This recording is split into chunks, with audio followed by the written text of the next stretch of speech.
Approaching halfway here at Iowa Speedway, you're looking at our race leader, Carl Edwards. He's led a total of now 50 laps, and he has led the most laps here. We've had 7 different leaders, 8 lead changes, but Carl has never won here, even though he's finished every time in Iowa in the top 10. Ricky Stenhouse Jr. has won here back in the May race, his first Nationwide Series career win. He's had a good, strong car all night long. He's running a solid second, and he has done pretty doggone good as we get ready to go up to speed with Nationwide Insurance. Let's check in on David Mayhew. How about it, Rick DeBrule? Well, it's amazing how happy the team has been with this car almost the entire time. Really interesting, during that last restart, they were having a big discussion as to whether to start inside or outside. At first, David wanted to start outside. They ultimately talked about it, decided to start inside, but the team reminded him, don't forget, you got one of the best in the business starting beside you. Watch him, pay attention to what he does. Talking about Carl Edwards. Obviously didn't make it on the start, but hopefully he learned something. Let's move back a notch to car number 22, the one being driven by Sam Hornish. That last pit stop wasn't the best for them. Yeah, they got out quickly, but according to Sam, he says that the car is not as good after that last pit stop. The adjustments they made are kind of hurting it in the center. As a result, he's not moving up like he was. But one thing to point out with the team chief, crew chief, Todd Gordon, he says, you know, going from Brad Keselowski to Sam Hornish was like going from A+ to A. Good guys. Shannon? Well, Trevor Bayne in the 16 car right now, he is reporting that he has developed a chatter/vibration in that car. Remember, early on when the race started, he jumped up front, led a handful of laps. He has since dropped back, battling a really loose race car. He's also really struggling over those bumps. He told me this is the first time he's raced this new car here in Iowa, and the bumps are really hard to handle with this new car. Jim? Shannon, Eric Almirola coming off 3 very good weekends, 3 straight top 5s, but today, a little bit different story. He's running in the top 10, but he's loose everywhere. They've been working on that 88 car, he and crew chief Tony Uri Sr. all day long. Next up, Jason Leffler in that 38 car. They made a huge swing in it last time out. Big changes, air pressure, track bar, 4 tires. They've been tight all night. And behind Jason Leffler, Michael McDowell having a pretty good run with the same car he raced back here in May that raced a lot of laps. They took a spring rubber out of the left rear on the last pit stop, trying to free that tight race car up. All right, Jim, thank you. As Josh Wise and Brian Scott round out the top 10, we have a total of 21 cars on the lead lap. And right now, we have a total of 15 cars either off or behind the wall out of this race. So as these guys continue to circulate around, we've well past halfway. We've had a total of 7 leaders and 8 lead changes. But right now, it is the 60 of Carl Edwards out front, but we're getting word that the 16 of Trevor Bayne may be having an issue, so we're going to keep it right here. He's running 5th. Shannon, what have you got? Well, I just mentioned in that up to speed, Marty, that he was developing a vibration. It's gotten really bad.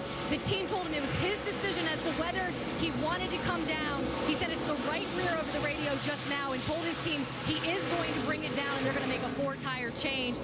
What a deal for Trevor Bayne. Of course, he had a strong run going last week at Lucas Oil Raceway. They blew the motor and now this. So they're going to bring it down and we will get an update to see if there's any issues with those tires when they come off the car.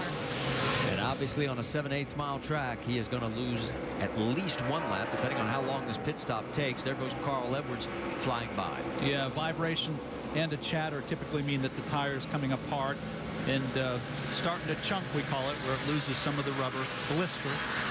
I was really hoping they were going to change 4 tires, you know, when he called the right rear.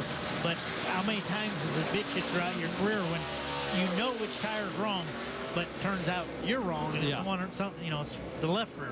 Well, they topped him off with Sunoco fuel. He's got 4 fresh Goodyears, and there goes Carl Edwards streaking on by. So Trevor Bayne right now finds himself back in at least 21st position. We'll update you when we return to Iowa Speedway.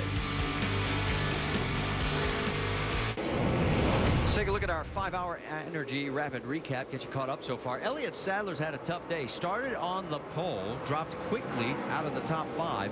Now finds himself in 15th position, 18 seconds back. Justin Allgaier, one of the 4 guys eligible for the $100,000 dash for cash. His chances have gone by the boards. He's been behind the wall. He's now off track. He's listed in 31st position. Big day so far for Sam Hornish Jr. Most of the day, except for one round of pit stops, he has been running consistently in the top 5. Finds himself right now in 4th position, 5 seconds out of the race lead behind this man, Carl Edwards, who has now led a race high 67 laps. We've had 7 leaders and 8 lead changes here at Iowa. Now, the 16 of Trevor Bayne now finds himself 2 laps down and 21st position, and it's time for show and tell with Shannon Spade. Well, actually, we're not able to show the tire right now, guys, but I did check in with the team. Sorry, I know. We love show and tell on the nationwide races, but I was able to check in with the team, and it was a loose wheel. It was a loose right rear, and they did change all 4 tires, and he has not complained since he got back on the racetrack. We know you tried, Shannon, but they're so protective sometimes on these things. I really admire Trevor Bayne. You know, that is a really difficult thing for a driver to do. Pit under green when you feel a vibration, but they never cure themselves. When they start to vibrate, they never get better. At first, you don't even want to say anything, or you don't even want to think you notice it because you just think you're imagining it. But it gets to that point, you know that you got to come in. Checking in on the battle for 6th, and it's also important for Jason Leffler, as he is right now the lead man in the dash for cash, as he is running 7th overall, but he is 4 positions ahead of Reed Sorensen, who is in 11th spot. Let's get an update on that Jason Leffler machine. How about it, Jim? Well, Marty just checked into the 38 pit. Jason Leffler reports he is hitting the splitter on the racetrack. His spotter also tells him he has a little bit of damage on the right side. Not know if that's caused by the splitter problem, but they are going to come in and pit next time possible. They are going to undo the air pressure changes they made on the last pit stop, try to go back on this 38 car just a bit. Marty, this is an example of sort of the dynamic of starting during the day and then finishing at night. The track cools down, you go faster. As you go faster, you carry more speed into the corner. Naturally, the car compresses more. That car, the 38 car of Jason Leffler, was not bottoming out when the race started, but as they've gotten faster, it's a problem. So they got to make an adjustment, probably, you know, add some air pressure to the front tires, Kenny. I would think so. You know, the 33 has been one of the cars that's been the most stable all day with the Carl Edwards, Stenhouse, Mayhew, and Harnish. But I think there's got some stuff going on with the 33 down there now. Well, Mayhew right now, he's getting closed on by Hornish. As you can see, the 22 has narrowed the gap, and don't know exactly yet. Nothing from pit road as far as any major issues with the 33. But boy, Mayhew has given this car a nice ride in his maiden voyage. He's doing an outstanding job, and we got to keep in mind he's got 2 tires compared to all these drivers around him have 4 tires. This is the point in the race where you got to make some big changes if you're starting to fade, like maybe a Sam Hornish, if you're going to have a chance to win this race. The track's changed that much. Let's find out from Rick DeBrule if there is anything going on in that 33 cam. Boy, so far the team has not talked about problems. A little while ago they came on the radio and they said, just get in your rhythm. I mean, I know he was talking about the fact that it wasn't quite where he wanted to be. They said, just get in your rhythm, stay in it. That's the main thing. Because remember, this is his very first nationwide start. He's running in 3rd place. The thing he needs to do during the course of this race, yeah, of course you want to win. You want to be up front. But the main thing you need to do is keep your head about you. Yeah, go up front as far as you can, but don't do anything that's going to jeopardize what you've got. And right now what he has is 3rd place. And we've got trouble for Sam Hornish. It looked like the car just headed for the wall, and he has got major issues. Right front tire again. Same thing. This track is so abusive on the right front tire, and that tire failed in the middle of turn 3 and 4. Sam did an outstanding job keeping it off the wall. I'm sure we're going to get a replay in a minute. Let's go back and take another look. No yellow condition yet. So you're going back to the accelerator here, and the right front fails, and you're along for the ride. You can only turn the steering wheel so much. You have to decelerate. You're in the dirty part of the racetrack. That was a great job. And the caution has now come out, our 4th of the day, and there is Sam making his way down pit road with a shredded right front. Tough break again for Hornish, as he had driven an excellent race. He was lucky that it didn't get in the wall. He felt it just quick enough, and he had just enough room to keep it off the wall, because even though this will cripple his day, this won't ruin his day. Rick?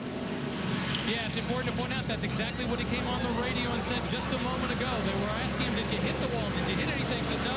As a result of that, they think it's just okay. They got to bring him in, get 4 tires, and let him go. Right now, though, he's got a long way to go to catch up.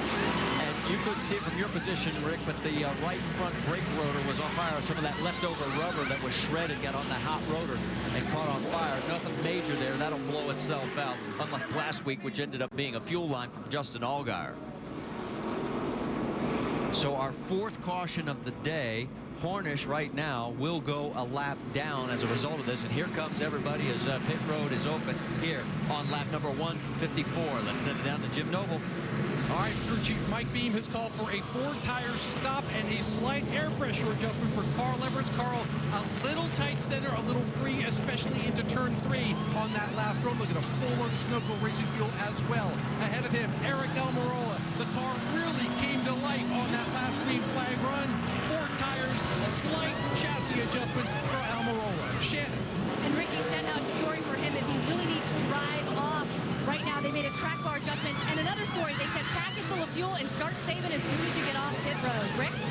Well, the story on David Mayhew, amazingly enough, is no changes. They've been happy with the car all day. They came in, they gave 4 tires and no adjustments, sending them back out.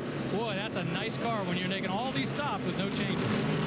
Well, and everybody making a 4-tire change. And you heard Shannon talk about saving fuel. The reason, we think the fuel window, the outer edge is about 90 without saving.